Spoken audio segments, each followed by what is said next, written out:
The fluorescent lights in the corner office felt different that Tuesday morning. Cold, clinical, like the sterile environment of the genomic databases I'd spent 19 years protecting. "This isn't personal, it's business," Lawrence Templeton said, that familiar smirk playing at the corners of his mouth. My boss, no, former boss, leaned back in his leather chair, fingers steepled like he was some kind of corporate philosopher delivering wisdom. I stood there, briefcase still in hand from my morning arrival. 19 years. 19 years of 60-hour weeks, missed birthdays, sacrificed holidays. 19 years of building something from nothing. "Effective immediately, Odette. Security will escort you out." The words hung in the air like data points I couldn't process. 2 security guards I'd known for a decade stood awkwardly by the door, unable to meet my eyes. "I'll need your access cards, company phone, and laptop." Just business, that's what he called it. Before we dive into what happened next, this channel is on a journey. We're building a community that shares real stories about real situations in the workplace. If these stories resonate with you, consider joining us as we work toward reaching 5,000 subscribers. Your support helps these stories reach others who might need to hear them. Now, let me take you back to where this all began. My name is Odette Rousso, and for 19 years, I served as Senior Director of Client Relations and Data Integrity at Helix Genomic Solutions, one of the largest genomic data silo management firms in North America. My grandmother raised me in a 2-bedroom apartment in Queens. She cleaned office buildings at night and took care of me during the day, running on maybe 4 hours of sleep. She never complained, never asked for sympathy. She just taught me that people matter more than profit margins, that a handshake means something, and that your word is the only currency that truly holds value. Those lessons shaped everything I became. They guided me through undergrad at CUNY, then my graduate work in bioinformatics at Columbia, and eventually into the world of genomic data management when it was still an emerging field. I didn't come from money. I came from something better. I came from understanding what it means to be seen, to be valued, to be treated like you matter. That's what made me good at my job. Not the degrees, not the technical knowledge, the empathy. Let me take you back to the beginning. Not the beginning of my career, but the beginning of the end. 3 months before Lawrence fired me, Helix Genomic Solutions underwent new ownership. A private equity firm called Stratton Capital Partners acquired us in a deal that made headlines in the biotechnology sector. $800 million. Lawrence Templeton came with the acquisition.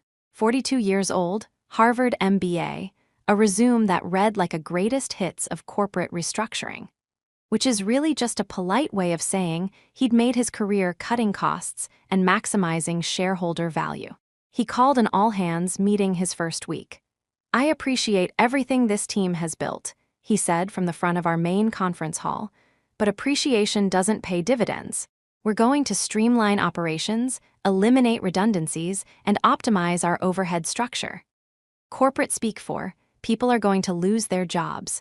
I'd been through leadership changes before. In 19 years, I'd seen 4 CEOs, 3 company names, and countless reorganizations. I knew the playbook. Keep your head down, demonstrate value, protect your team. What I didn't anticipate was that I'd become the target. To understand what happened, you need to understand what we did at Helix Genomic Solutions. We managed genomic data silos for research institutions, pharmaceutical companies, and healthcare systems. When a hospital sequences a patient's genome, or a research university conducts a genetic study, they generate massive amounts of sensitive data. That data needs to be stored, secured, organized, and made accessible to authorized users while remaining completely protected from unauthorized access. That's where we came in. I joined Helix, back when it was called Genome Vault Systems, right out of graduate school. Employee number 47. The company operated out of a converted warehouse in Newark, and our server room was basically a glorified closet with industrial air conditioning. My official title was Junior Client Services Associate, which meant I did everything from answering phones to troubleshooting database queries to driving across 3 states to give in-person presentations to potential clients. The founder, Dr. Raymond Ashford, believed in a simple philosophy: treat clients like partners, not account numbers. Understand their needs, solve their problems, build trust. I absorbed that philosophy like my grandmother's lessons about dignity and respect. It became the foundation of everything I built. My first major client was Northeastern Biomedical Research Institute, a mid-sized medical research facility in Hartford. They were conducting longitudinal studies on genetic markers for cardiovascular disease. Their existing data management system was a disaster: corrupted files, security vulnerabilities, no redundancy protocols. I drove up on a Wednesday morning in February, ice on the roads, snow in the forecast.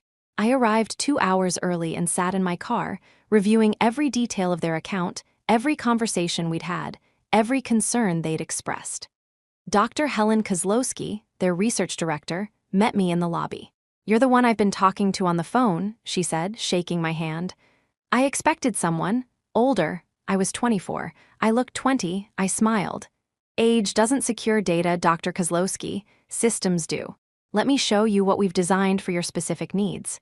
I spent 6 hours there, not selling, listening, understanding their workflow, their pain points, their fears about data loss and security breaches. I took notes, asked questions. Then I redesigned our entire proposed architecture on the spot, customizing it to their exact requirements. We won that contract. It was worth $300,000 annually, which at the time was massive for our small company. Dr. Kozlowski told Raymond that I was the reason they signed. Not the technology, not the price. Me. That's when I learned the real secret of this industry. Genomic data management is ultimately about trust. These organizations are handing over their most sensitive information: patient privacy, research data worth millions in potential pharmaceutical applications, irreplaceable study results. They don't trust technology, they trust people. Over the next 15 years, I built the client relations department from the ground up. I hired carefully, trained extensively, instilled that same philosophy Dr. Ashford had taught me: know your clients, understand their needs. Be available, be reliable, be human. I developed personal relationships with decision-makers at every major account. I knew their birthdays, their kids' names, their career aspirations. I attended their conferences, visited their facilities, understood their challenges. When Dr. Kozlowski's mother passed away, I sent flowers and a handwritten note. When Pacific Coast Genomics landed a major NIH grant, I sent champagne. When Midwest Pharmaceutical Research faced a data breach scare with their previous vendor, I was on a plane within 2 hours, personally overseeing the migration to our systems. This wasn't manipulation. It was genuine care. These weren't accounts to me. They were people I respected, doing important work that would literally save lives. The clients knew it. They felt it. By the time Lawrence Templeton walked through our doors, I personally managed relationships with 28 major clients. Together, they represented approximately 62% of Helix's annual revenue. The top 20 alone generated contracts worth just over $2 billion annually. Let me break down a few of the major ones. Atlantic Health Genomics Consortium, $470 million annually. 11 hospital systems across 7 states pooling genomic data for cancer research. I'd worked with them for 12 years. Their chief medical information officer, Dr. Anthony Castellano, and I spoke at least twice a month. Western Biopharmaceutical Alliance, $390 million annually. A partnership of pharmaceutical companies sharing genetic research data for drug development. Highly sensitive, extremely complex security requirements. I'd personally designed their entire data governance framework. National Cancer Genome Project, $280 million annually. A federal research initiative studying genetic factors in cancer development. 17 universities, 4 national laboratories, countless researchers. I'd spent 3 years helping them navigate the bureaucracy of multi-institutional data sharing agreements. The list went on: Global Genetics Foundation, Heartland Medical Research, Cascade Biotech, Southeastern Genomic Medicine Institute. Each represented years of relationship building, years of late-night calls when systems needed updates, years of contract negotiations, technical consultations, strategic planning sessions.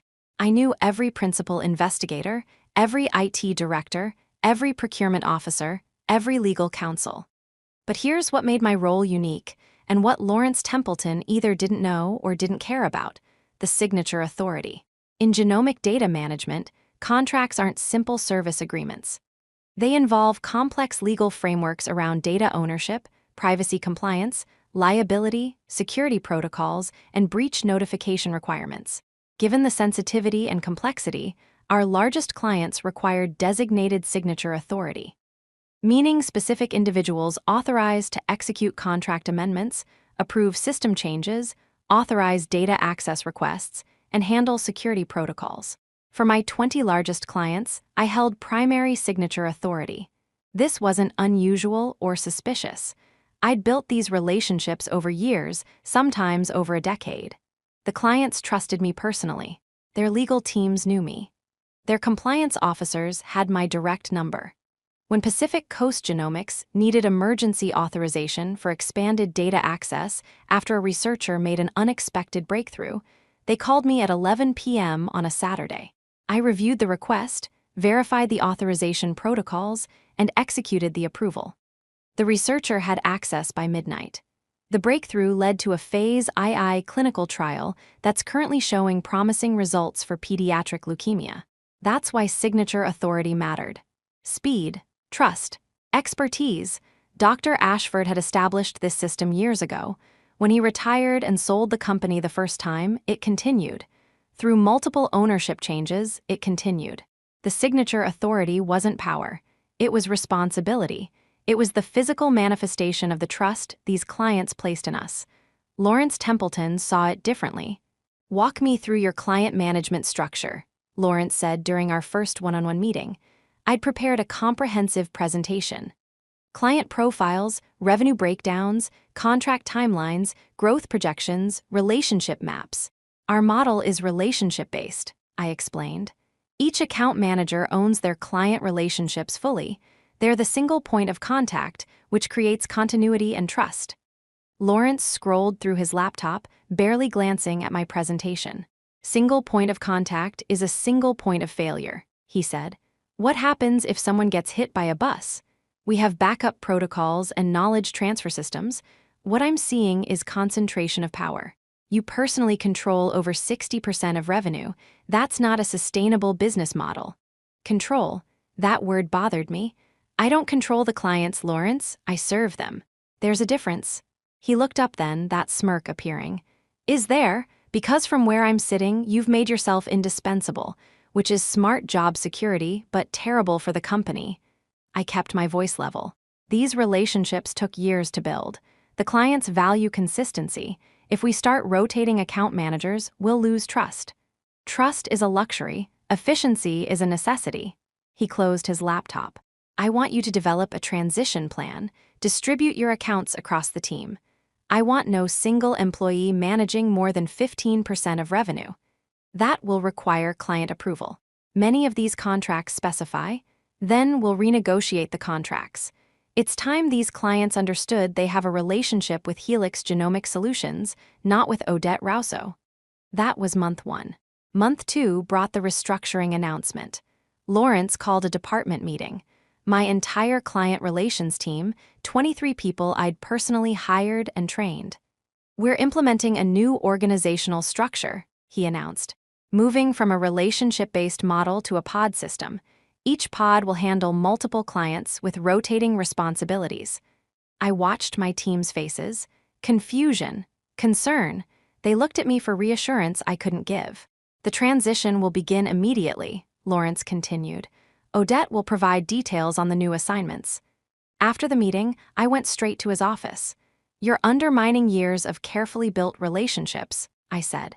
"These clients didn't sign with Helix because of our technology. Dozens of companies offer similar services. They signed because of trust. Then the trust needs to be in our brand, not our employees." "That's not how this industry works." "That's not how this industry worked," he interrupted. "Past tense, I'm changing how it works. You can either adapt or," he paused. "Well, I'm sure you understand." The threat was clear. I tried to make it work. I genuinely did. I began introducing other team members to my clients. Carefully, strategically, positioning it as expansion, not replacement. Dr. Castellano from Atlantic Health Genomics took me to coffee during one of my visits. "What's going on, Odette?" he asked. "I'm getting emails from 3 different people at Helix now, mixed messages, confusion about approval protocols." "We're expanding our support structure," I explained, "making sure you have multiple points of contact." "I don't want multiple points of contact. I want you. That's what our contract specifies. That's why we pay premium rates." These conversations repeated across my client base. The clients weren't resistant to change because they were difficult. They were resistant because the existing system worked. Meanwhile, Lawrence continued pushing. Month 3 brought the signature authority demand. "I need you to transfer signature rights to a centralized approval system," he said during another meeting. "The contracts don't allow that without client consent." "Then get client consent." "Lawrence, these organizations require designated individuals for accountability. It's a compliance requirement, not a preference." "Then we'll designate someone else. We'll designate multiple people. We'll create a rotation. I don't care how you solve it, but you will not be the single signature authority on $2 billion in contracts." "This isn't about power." "Everything is about power, Odette. And right now, you have too much." The situation became untenable. Lawrence started contradicting my decisions. When I approved a system update for Western Biopharmaceutical Alliance, he countermanded it, citing cost concerns. Never mind that the update was contractually required and the client had already scheduled it. I had to call the client and apologize, reschedule, explain that there was internal coordination needed. Dr. Rita Hammond, their chief technology officer, wasn't pleased. "This isn't like you, Odette. In 8 years, you've never dropped the ball on a commitment." "I apologize, Rita. It won't happen again." But it did happen again, and again. Lawrence inserted himself into client communications. He scheduled calls without informing me. He made promises about pricing and services without understanding the technical requirements or contractual limitations. I spent more time doing damage control than actual client service. My team was confused. The clients were frustrated, and Lawrence seemed satisfied with the chaos. Then came the final straw. The National Cancer Genome Project was preparing for a major expansion. They'd received additional federal funding and needed to increase storage capacity by 40% and add 3 new institutional partners. I'd been working on the expansion plan for 4 months. Contract amendments, technical specifications, security protocols, budget approvals, everything was ready. We had a scheduled call with the project director, Dr. Yolanda Harris, and her team to finalize the agreement. Contract value, an additional $80 million annually. Lawrence insisted on joining the call. "I should be involved in major contract negotiations," he said. I tried to brief him beforehand, sent detailed documents, offered to walk him through the specifics. He waved me off. "I've negotiated hundreds of contracts. I think I can handle it." The call started well enough. Introductions, pleasantries, then we got to the contract terms. "The pricing structure Odette outlined works within our budget," Dr. Harris said. "We're ready to move forward pending final approval." That's when Lawrence spoke up. "Actually, I've reviewed the proposal, and I think we can optimize the structure. We're prepared to offer a 15% discount if you'll agree to a modified service level agreement." Silence on the other end of the call. I jumped in quickly. "Lawrence, the pricing and SLA are based on their specific compliance requirements. I understand that, Odette, but every negotiation has flexibility." Dr. Harris's voice was cold when she responded. "Mr. Templeton, the service level agreement isn't a negotiation point. These are federal compliance requirements. We need guaranteed uptime, specific security protocols, and designated response times. The pricing reflects those requirements." "Of course," Lawrence said smoothly, "but in my experience, there's always room for creative solutions that benefit both parties. What if we adjusted the security monitoring frequency?" "No," Dr. Harris cut him off. "Mr. Templeton, with respect, I don't think you understand the regulatory environment we operate in. Odette spent months designing this structure to meet our needs. The proposal she presented is exactly what we need. If Helix is no longer interested in providing that level of service, we need to know now." I wanted to crawl through the phone and disappear. "Dr. Harris, I said carefully. Helix absolutely remains committed to meeting your requirements exactly as proposed. Perhaps we can. Perhaps we can schedule a follow-up call, Lawrence interrupted. Give everyone time to review and consider all options. Another pause, then, I'll have my team reach out about next steps. The call ended. I turned to Lawrence. They were ready to sign. That contract was done. Nothing is done until we've explored all options. You just risked an $80 million expansion over a negotiation that didn't need to happen. That's the difference between you and me, Odette. You're so busy being liked that you leave money on the table. I'm here to maximize shareholder value. You're here to destroy relationships I spent years building. His expression shifted. The smirk disappeared. Careful, Odette. That conversation happened on a Thursday afternoon. The following Tuesday morning, I walked into the office at 7 a.m., same as always. I stopped at my desk, dropped off my coat, grabbed my coffee, and headed to the standing 8 a.m. leadership meeting. Lawrence's assistant intercepted me in the hallway. Lawrence needs to see you in his office. The leadership meeting starts in 10 minutes. He needs to see you now. The walk to his office felt longer than usual. Something in the assistant's expression, something in the unusual quietness of the executive floor. I knocked and entered. Lawrence sat behind his desk. 2 security guards stood by the door. Our head of HR, Pauline Mitchell, sat in one of the side chairs, a folder in her lap. Sit down, Odette. I remained standing. What's going on? Helix Genomic Solutions is moving in a new direction. After careful consideration, we've determined that direction no longer aligns with your role here. The words took a moment to process. You're firing me? We're ending your employment, effective immediately. Pauline has your severance package. 19 years, 62% of revenue, $2 billion in contracts I personally managed. On what grounds? We don't need grounds. New York is an at-will employment state. My contract has specific termination clauses, which we're honoring. You'll receive the full severance package. 6 months salary, benefits continuation, standard separation agreement. I looked at Pauline. She wouldn't meet my eyes.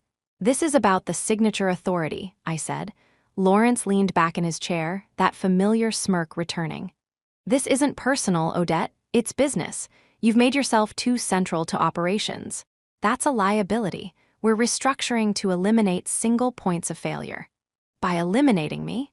By eliminating the concentration of power, your team will absorb your responsibilities. The clients have relationships with Helix, not with you personally. You actually believe that. I know that. Companies are bigger than individuals. I looked at him for a long moment, at the smirk, at the certainty, at the complete lack of understanding about what he was about to lose. When do you want me out? Security will escort you to your desk. You'll have 30 minutes to collect personal items. All company property, laptop, phone, access cards stays here. I have files, client notes. All company property, he repeated. The security guards, Bill and Thomas, both of whom I'd known for years, escorted me to my desk. My team watched in stunned silence. Nobody spoke. Nobody moved. I packed my personal items into a banker's box. Photos of my grandmother. A plant from Dr. Kozlowski when we celebrated 10 years of partnership. A paperweight from the National Cancer Genome Project commemorating our initial contract. 30 minutes. 19 years reduced to 30 minutes and a banker's box. I handed over my laptop, phone, and access cards. Bill and Thomas walked me to my car. This is wrong, Bill muttered as we reached the parking lot. It's business, I said, echoing Lawrence's words. I drove home in a daze, pulled into my apartment parking garage, sat in the car for 20 minutes staring at nothing. Then my personal phone rang. Dr. Castellano. Odette, what the hell is going on? I just got an email from someone named Keith Bradshaw saying he's our new primary contact at Helix. I closed my eyes. I'm no longer with the company, Anthony. What? Since when? Since about an hour ago. They fired you, his voice rose. They fired you after 12 years of perfect service. It's a restructuring thing. Don't worry, Keith is good. He's been with the company for... I don't care about Keith. Our contract specifies you as the designated relationship manager and signature authority. That was a non-negotiable term. I'm sure Helix will work with you too. Helix just breached our contract. I'm calling our legal team now. He hung up. My phone rang again immediately. Dr. Hammond from Western Biopharmaceutical Alliance. Then Dr. Harris from the National Cancer Genome Project. Then Dr. Kozlowski. One after another, the calls came. I didn't return the calls, not that day. What would I say? Yes, they fired me. No, I don't know what it means for your contracts. Please work with my replacement. I sat in my apartment, watching my phone light up with call after call, email after email. The clients weren't just upset, they were furious, and they had every right to be.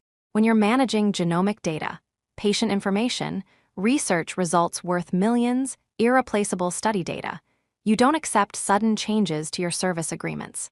You don't accept strangers suddenly having access to your most sensitive information. Trust isn't transferable. By 5 p.m., I had 47 missed calls and over 100 emails. I finally responded with a brief professional message. I'm no longer with Helix Genomic Solutions. Please direct all questions to Lawrence Templeton, CEO. Then, I turned off my phone and tried to process what had happened. Wednesday morning, I woke to hundreds of emails, but these weren't to me. They were CC'd to me. Contract termination notices. Atlantic Health Genomics Consortium. Due to material breach of contract terms specifying designated personnel. Western Biopharmaceutical Alliance. Failure to maintain agreed-upon relationship management structure. National Cancer Genome Project. Violation of service-level agreements regarding continuity of designated signature authority. I sat at my kitchen table, reading through them in disbelief. They weren't threatening to leave. They were already gone. By Wednesday afternoon, I counted 20 contract termination notices, 20 of my largest clients. The contracts they were terminating represented, collectively, just over $2 billion in annual revenue. $2 billion, gone in 24 hours. My personal phone rang at 4 p.m., unknown number. I almost didn't answer. Odette Rousseau. You! Lawrence Templeton's voice was barely controlled rage. You did this. I did what, Lawrence? You sabotaged us. You turned the clients against the company. You're facing a lawsuit for tortious interference, breach of fiduciary duty, corporate sabotage. Lawrence, I haven't spoken to a single client since you fired me. Bullshit. 20 contracts terminated in 24 hours. That doesn't happen organically. It happens when you fire the person those contracts specified as the designated relationship manager and signature authority. Those contracts are with Helix, not with you personally. Those contracts contained specific terms about designated personnel. I told you that, you didn't listen. Silence on the other end. Then, you need to fix this. I don't work for Helix anymore. Remember, it's business, not personal. Odette, listen to me very carefully. If you don't get those clients back, I will bury you in litigation. I will make sure you never work in this industry again. You're threatening me with legal action because your clients exercise their contractual rights to terminate for breach. You orchestrated this. I packed a box and went home, Lawrence. That's all I did. The clients made their own decisions. Fix this, whatever they want, whatever it takes, fix it. I can't fix it. I don't work there anymore. Another pause. When he spoke again, his voice had changed, desperate now. What if you did work here? What if we called this whole thing a misunderstanding? You fired me. We can undo it, reinstate you, full back pay. Hell, we can give you a raise. So you can fire me again in 6 months after the contracts are secured. No thank you. Then consult, independent contractor, name your rate. Lawrence, please. The word sounded foreign in his mouth. Just talk to them. Explain that there was a transition issue. Tell them we've resolved it. Tell them what? That you fired me and then immediately tried to hire me back when you realized the consequences. That inspires confidence. Thursday morning, I woke to an email from Pauline in HR. Lawrence has requested a meeting. Friday, 10 a.m. at our offices. Please confirm your attendance. I didn't respond. Friday morning, my phone rang. Pauline. Odette, Lawrence is expecting you at 10. I'm not coming. He says it's urgent. It's about the client situation. The client situation isn't my problem anymore. Please, Odette. Just hear him out. Something in her voice made me reconsider. Pauline had always been decent to me, professional, fair. Fine, 10 a.m. I arrived at 9:55, signed in as a visitor, received a visitor badge. The irony wasn't lost on me. Pauline met me in the lobby and escorted me upstairs. The office felt different. Tense. People moved quickly, heads down, avoiding eye contact. Lawrence's office door was open. He stood by the window, back to the door. "She's here," Pauline said softly, then retreated. Lawrence turned. He looked terrible, dark circles under his eyes, wrinkled shirt. The smirk was long gone. "Thank you for coming." I remained standing. "You have 15 minutes. He gestured to a chair. I didn't sit. 20 clients have terminated their contracts, he began. Another 8 have submitted formal breach notices. Our legal team says they're within their rights based on the designated personnel clauses. I know. I read the contracts. I negotiated them. Stratton Capital is threatening to void the acquisition. They're claiming I misrepresented the stability of the client base. That's between you and Stratton. The board is meeting Monday. They're voting on my termination." I said nothing. "I need your help, Odette. You fired me. I made a mistake. You made a calculated decision to consolidate power and eliminate what you saw as a single point of failure. Those were your exact words. I was wrong." The words seemed to physically pain him. I didn't understand the industry. I didn't understand the relationships. I treated genomic data management like every other business I've restructured, and I was wrong. "Yes, you were." He moved to his desk, picked up a folder. "This is an offer letter, Vice President of Client Relations, 20% salary increase, guaranteed contract, board seat, and full signature authority restoration." He held it out. I didn't take it. "It's too late, Lawrence. The clients trust you. If you come back, they'll come back. Maybe, maybe not, but either way, I'm not interested." "Why? What do you want? More money? Better title? Equity stake?"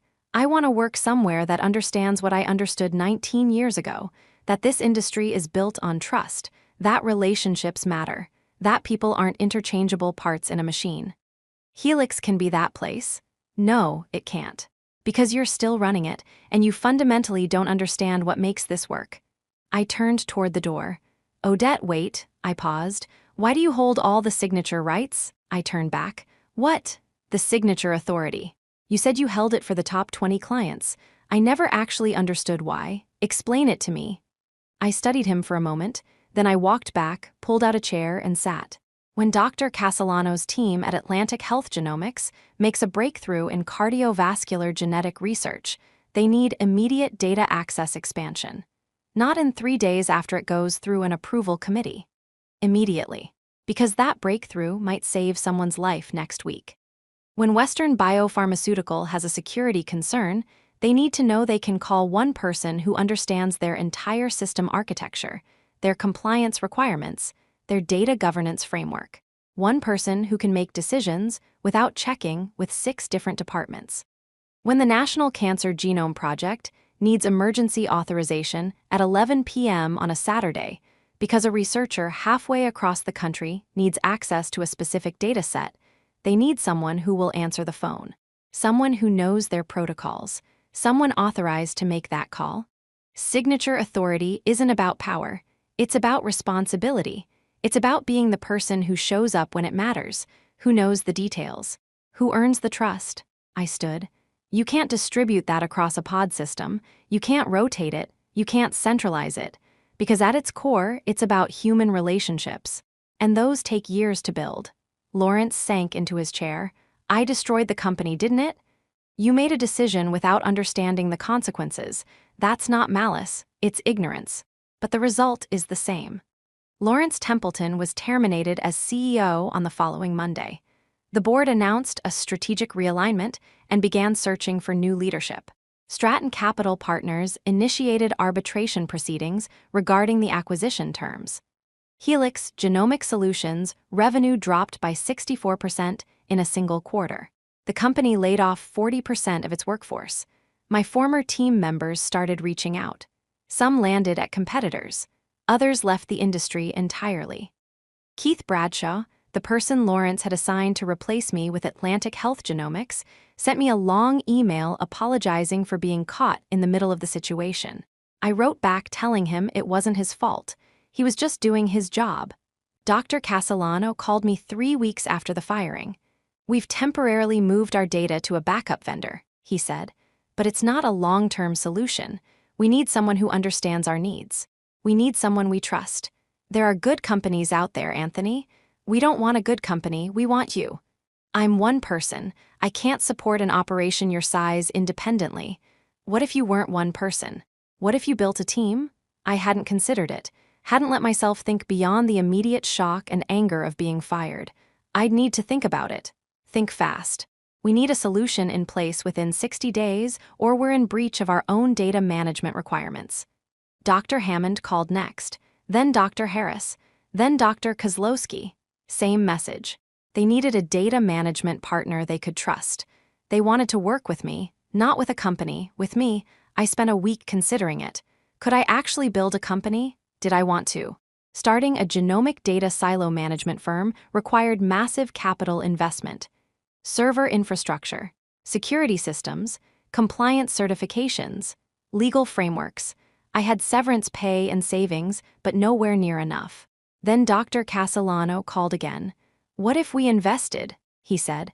What if the clients who want to work with you became seed investors in your company? That's a massive conflict of interest, not if we structure it properly. We invest, but we maintain separate service agreements with market rate pricing. You build the company, we're your first clients, everyone wins. Anthony, that's insane.